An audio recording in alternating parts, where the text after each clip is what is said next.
And for an in-depth discussion on Claudine Gay's resignation, we hear from William Jacobson, a Cornell law professor and the founder of equalprotect.org. Bill, thanks for coming on the show this morning. Thank you for having me. So we got a lot to unpack here. We have plagiarism allegations against Gay, and also after national backlash, that's when she distanced herself from that group, saying that it was all Israel's fault, the violence, and condemned Hamas. And then it was heated testimony that caused her to apologize for her remarks on combating anti-Semitism. Was all that too little, too late, and that's why she resigned?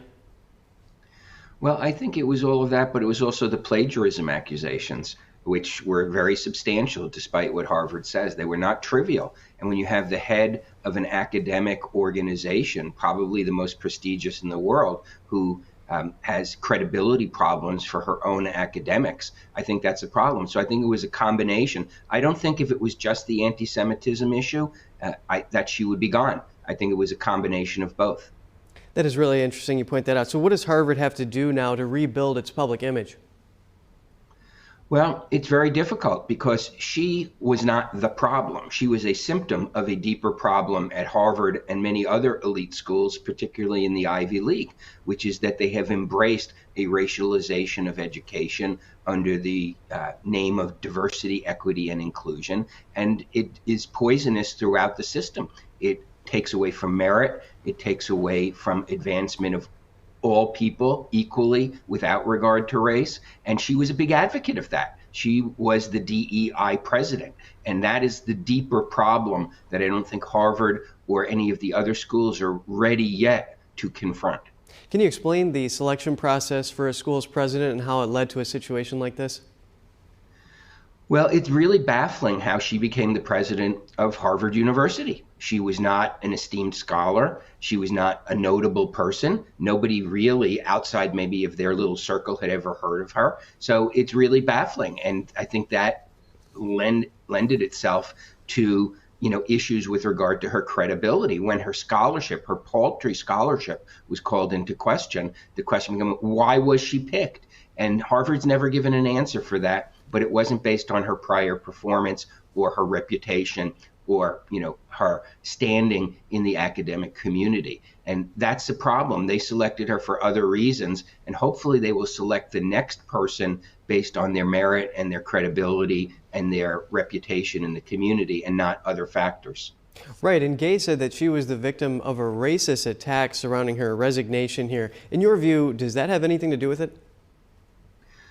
I don't think so. I mean, the internet's a nasty place. We all know that. And I have no doubt that foul and offensive things were probably sent her way, as they are to many people who are public figures, in this day and age of the internet. But that's not why she had to resign. She had to resign because of her poor job performance and her inability to communicate, and the fact that she'd become a punchline, a laughing stock.